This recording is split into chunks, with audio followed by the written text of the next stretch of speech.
شروع اللہ کے پاک نام سے جس نے اس دنیا کو ہمارے لیے مسخر فرمایا۔ درود بر آقا نامدار حضرت محمد مصطفیٰ صلی اللہ علیہ وآلہ وسلم اور ان کی آل پر۔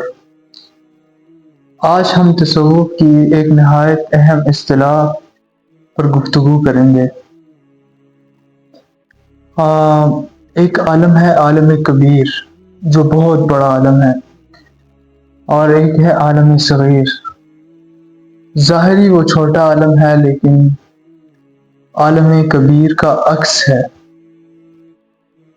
تو ہم سب سے پہلے بات کرتے ہیں عالم کبیر پر۔ صوفیہ کے نزدیک عالم کبیر سے مراد جو ہے وہ پوری کائنات ہے، یعنی آسمان، زمین، سورج، چاند، ستارے، کہکشائیں، سمندر، پہاڑ، درخت، چرند پرند، یہ سب کچھ عالم کبیر کا حصہ ہے۔ یہ کائنات دراصل اللہ کی قدرت اور صفات کا مظہر ہے۔ حضرت داتا علی حجویری رحمۃ اللہ علیہ لاہوری فرماتے ہیں، اپنی کتاب میں لکھتے ہیں کشف المحجوب میں، یہ دنیا اللہ کی قدرت کا آئینہ ہے، اور ہر مخلوق اس کے اسماء و صفات کی گواہی دیتے ہیں۔ اللہ پاک کے اسماء و صفات کی گواہی دیتے ہیں کائنات میں جو کچھ بھی موجود ہے۔ قرآن مجید میں بھی ارشاد ہے، ہم انہیں اپنی نشانیاں آفاق میں بھی دکھائیں گے اور ان کے نقشوں میں بھی، یہاں تک کہ ان پر ظاہر ہو جائیں گی کہ یہ حق ہے۔ اب بات کرتے ہیں عالم صغیر کی۔ تو صوفیہ کرام فرماتے ہیں کہ انسان خود ایک چھوٹی کائنات ہے۔ کبیر کا معنی ہے بڑا اور صغیر کا معنی ہے چھوٹا۔ تو صوفیہ کرام فرماتے ہیں کہ انسان خود ایک چھوٹی کائنات ہے، یعنی جو کچھ عالم کبیر میں ہے، جو کچھ موجودہ عالم میں ہے، آسمان، زمین، چاند، ستارے، کہکشائیں، جو کچھ بھی عالم کبیر میں ہے، وہی سب کچھ کسی نہ کسی انداز میں انسان کے اندر بھی موجود ہے۔ تو یہ کیسے موجود ہے، اس کی وضاحت صوفیہ کرام کچھ یوں کرتے ہیں، مثال کے طور پر کہ کائنات میں دریا بہتے ہیں، انسان کے اندر خون کی نہریں بہتی ہیں۔ کتنی رگیں انسان کے اندر ہیں، ہمارے اندر خون کی نہریں بہتی ہیں۔ پھر دوسری مثال وہ کچھ یوں دیتے ہیں کہ کائنات میں ہوائیں چلتی ہیں، انسان کے اندر سانس کی آمد و رفت ہے۔ اور تیسری مثال ہے کائنات میں سورج کی روشنی ہے، تو انسان کے دل میں ایمان اور معرفت کا نور ہے۔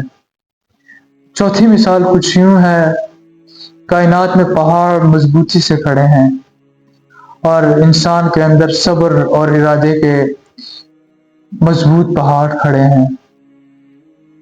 مولا روم رحمۃ اللہ علیہ فرماتے ہیں، تو خود ایک چھوٹا وجود سمجھتا ہے، خود کو چھوٹا وجود سمجھتا ہے، حالانکہ تیرے اندر پوری کائنات سمائی ہوئی ہے۔ اب سوال ہے، دونوں میں رشتہ کیا ہے؟ دونوں کائنات عالم صغیر اور عالم کبیر میں رشتہ کیا ہے؟ تو صوفیہ کے نزدیک عالم کبیر اور عالم صغیر ایک دوسرے کا عکس ہیں۔ کائنات اور انسان ایک دوسرے کے لیے آئینے کی طرح ہیں۔ جب ایک شخص آئینے کے سامنے کھڑا ہوتا ہے تو اسے اپنا آپ نظر آتا ہے۔ جس طرح میں ویڈیو بنا رہا ہوں تو کیمرے میں میں خود کو دیکھ رہا ہوں، یہ آئینہ ہے، تو یہ میرا عکس ہے۔ ایک حدیث ہے کہ جس نے اپنے نفس کو پہچانا اس نے اپنے رب کو پہچانا، یعنی اپنے نفس کو پہچان لیا جس انسان نے، اس کی کیا حقیقت ہے، اپنے نفس کی پہچان لے کر کہ میرے نفس کی کیا حقیقت ہے، تو وہ دراصل کائنات کے خالق کو پہچان لیتا ہے۔ یہی تصوف کی اصل تعلیم ہے۔ انسان اپنے باطن میں جھانکے تو اس کے اندر پورے عالم کبیر کے اسرار کھل جاتے ہیں۔ انسان کے اندر عالم کبیر کے اسرار کھل جاتے ہیں۔ مختصر یہ کہ عالم کبیر اور عالم صغیر، عالم کبیر اللہ کی عظمت اور قدرت دکھاتا ہے، اور عالم صغیر ہمیں اللہ کی قربت اور معرفت سکھاتا ہے۔ باہر کی دنیا اور اندر کی دنیا ایک ہی حقیقت کی دو جھلکیاں ہیں۔ ویڈیو کا اختتام اس خوبصورت بات کے ساتھ: ہدایت ان کا دروازہ کھٹکھٹاتی ہے جو ہدایت کے طلبگار ہوں۔ اگلی ویڈیو کسی انشاءاللہ تصوف کی دوسری اصطلاح پر بات کریں گے۔ تب تک کے لیے اللہ حافظ۔